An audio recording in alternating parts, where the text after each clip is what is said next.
दिवाली का त्योहार एक ऐसा त्योहार है जिस दिन सबसे ज्यादा अधिक तंत्र प्रयोग, मंत्र प्रयोग, साधनाएं आदि वगैरह होता है, क्योंकि ऐसा कहा जाता है कि इसी दिन केवल सभी देवी देवता, माता लक्ष्मी और सभी पितृ, सभी कुलदेवी कुलदेवता पृथ्वी पर भ्रमण करते हैं। तो ऐसे में इस दिन का बड़ा ही ज्यादा खास महत्व बताया गया है। यही कारण है कि हर कोई इस दिन कुछ ना कुछ करता ही रहता है। तो दोस्तों, आज के इस वीडियो में हम आपको बताएंगे कि दिवाली पर वह कौन कौन सी तंत्रोक्त वस्तु हैं जिनमें सम्मोहन की, आकर्षण की, वशीकरण की शक्तियां होती हैं।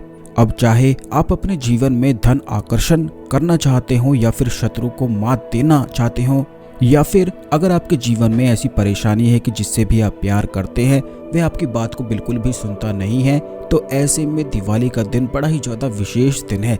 इस दिन पर निश्चित ही आपको कुछ ऐसी चीजों को, क्रियाओं को करना चाहिए जिससे पूरा साल ही फिर अच्छा बीतता है। तो आज के इस वीडियो में हम आपको बताएंगे कुछ ऐसी क्रियाओं के बारे में, कुछ ऐसी तंत्रोक्त वस्तुओं के बारे में जो खास करके दिवाली पर आप अपने घर में लेकर आ सकते हैं, और ये बड़ी आसानी से प्राप्त हो जाती हैं, क्योंकि यह तंत्रोक्त वस्तुएं केवल पेड़ पौधों की ही चीजें हैं। तो इन जानकारी को आप बिल्कुल भी मिस ना करें। सभी बातों को बिल्कुल ध्यान से अवश्य सुनें, लेकिन उससे पहले भगवान शिव को नमस्कार कर लें। वीडियो को लाइक करके कमेंट बॉक्स में ओम नमः शिवाय लिखकर, जिससे भगवान शिव की कृपा आप पर हमेशा बनी रहे। तो दोस्तों, जैसा कि हमने अपने पिछले वीडियोस में भी बताया है कि गूलर का जो वृक्ष होता है, इसमें साक्षात भगवान नरसिंह का रूप होता है, बल्कि माता लक्ष्मी के साथ साक्षात भगवान नरसिंह गूलर के वृक्ष में वास करते हैं।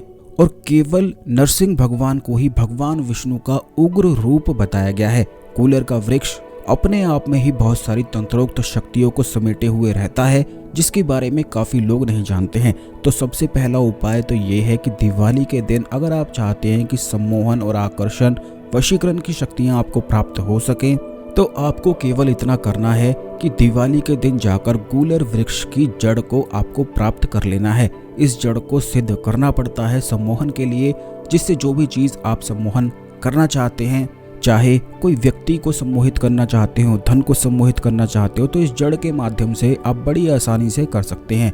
दिवाली के दिन केवल आपको गूलर वृक्ष की जड़ को लेकर आ जाना है। और ये बात बता दें कि भगवान नरसिंह को विष्णु भगवान का उग्र अवतार बताया गया है, जो कि बड़े ही ज्यादा तीव्र होते हैं। इसीलिए इनसे जुड़े हुए जितने भी प्रयोग होते हैं वे बिल्कुल भी खाली कभी भी नहीं जाते हैं। इसीलिए सभी जानकारी को आप बिल्कुल ध्यान से सुनते रहें।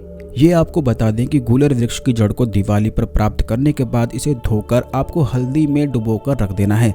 बिल्कुल अच्छी तरह से इस पे मिट्टी पूरी तरह से हटाकर हल्दी में डुबोकर भगवान विष्णु के चरणों में रख देना है। अगर आपके घर में नरसिंह भगवान की कोई फोटो है जिसमें माता लक्ष्मी उनके साथ होती है, तो ऐसी फोटो का इस्तेमाल भी किया जा सकता है। ऐसा करने के बाद आपको क्लीम बीज मंत्र का जाप करना है। कम से कम 1 घंटा बैठकर दिवाली के दिन क्लीम बीज मंत्र का उस जड़ के सामने जाप करना है, और उसके बाद इसे ऐसे ही रखे रखना है। अगले दिन इस जड़ को उठाकर धूप में सुखाकर इसका बिल्कुल पाउडर आपको बना लेना है। इसे बिल्कुल सुखाकर जब आप इसे किसी मिक्सी में डालकर इसका पाउडर बना लेंगे, तो फिर आप इसे सम्मोहन के लिए इस्तेमाल कर सकते हैं। क्लीम बोलते हुए ही आपको इस तिलक को लगाना है। ये बात आप ध्यान रखें कि क्लीम वो बीज मंत्र है जिससे भगवान श्री कृष्ण सभी को अपने सम्मोहन में बांध लेते थे। यह सम्मोहन पाश का बीज मंत्र कहा जाता है। तो आपको जब भी इस तिलक का इस्तेमाल करेंगे तो अपने लेफ्ट हैंड में थोड़ा सा पाउडर रख के अपने सीधे हाथ की तर्जनी उंगली से रगड़ते हुए उस तिलक को पानी डालकर उसमें क्लीम बीज मंत्र बोलते जाना है 108 बार बोलकर, फिर आप तिलक कर सकते हैं। ऐसा करने से सम्मोहन, जिस भी व्यक्ति के सामने आप जाएंगे वह आपके सम्मोहन में वश में होने लग जाएगा। अगर आप इस प्रकार तिलक लगाकर अपने व्यवसाय स्थल में जाते हैं, धन के कार्य करते हैं, तो इससे धन भी आपकी ओर आकर्षित होता है। यह खास दिवाली का तंत्रोक्त प्रयोग है। अब दूसरी चीज ये है कि अगर आपको कोई शत्रु बहुत ज्यादा अधिक परेशान करता है, तो ऐसे में गूलर वृक्ष के फल का इस्तेमाल फिर आपको करना है।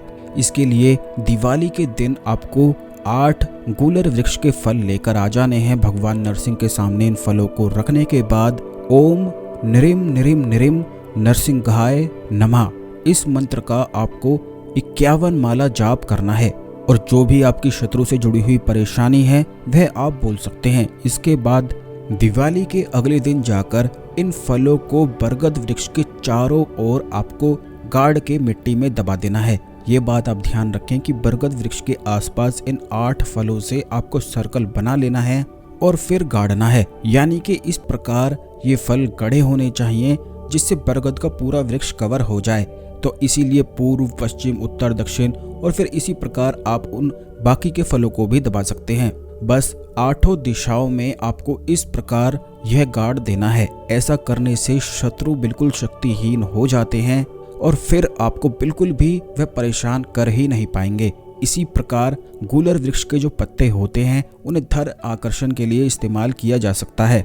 अगर आपके जीवन में कर्ज की बहुत ही ज़्यादा अधिक समस्याएं हैं तो आपको 51 गूलर वृक्ष के पत्ते लेकर आने हैं। दिवाली पर इन्हें साफ सुथरा करके हर एक पत्ते पर हल्दी से लक्ष्मी लिख देना है। इन 51 पत्तों पर थोड़े थोड़े चावल आपको रख देने हैं और उसके बाद कनकधारा स्तोत्र का पाठ करना है। दिवाली के दिन 11 बार कनकधारा स्तोत्र इस प्रकार पाठ करने से और उसके बाद इन पत्तों का रस निकालकर अपने माथे पर तिलक करने से प्रबल धन आकर्षण होता है। यह दिवाली का एक ऐसा तंत्रोक्त प्रयोग है। वैसे तो ये तीनों ही बड़े ही ज्यादा खास तंत्रोक्त प्रयोग हमने आपको बताए हैं, तो इनमें से कोई भी या सभी प्रयोग आप दिवाली के दिन करके अपने जीवन में सुखमय जीवन आप बिता सकते हैं। इस बात का आपको ध्यान रखना है कि जो चावल आप पूजा में चढ़ाते हैं, इन चावलों को बिल्कुल भी आप ना फेंका करें, बल्कि इन चावल को किसी भी मंदिर में जाकर देवी के चरणों में रखकर आ जाया करें। या जिस भी भगवान की आपने पूजा करी है उसी भगवान के मंदिर में जाकर उनके चरणों में आप इन चावलों को रखकर आ जाया करें। यह जो पत्ते हैं बिल्कुल ताजे ही और ऐसे पत्ते आपको चुनने हैं जिन पर कोई भी दाग धब्बे आदि बिल्कुल भी ना हो।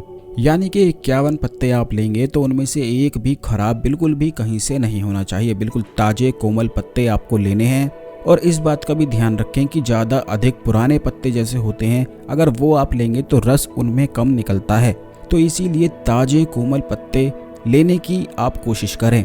बस इसी प्रकार इन तीनों चीज़ों को सिद्ध करके आप कोई भी प्रयोग करके लाभ उठा सकते हैं। आप सभी को दीपावली की ढेर सारी शुभकामनाएं। ओम नमः शिवाय। हर हर महादेव।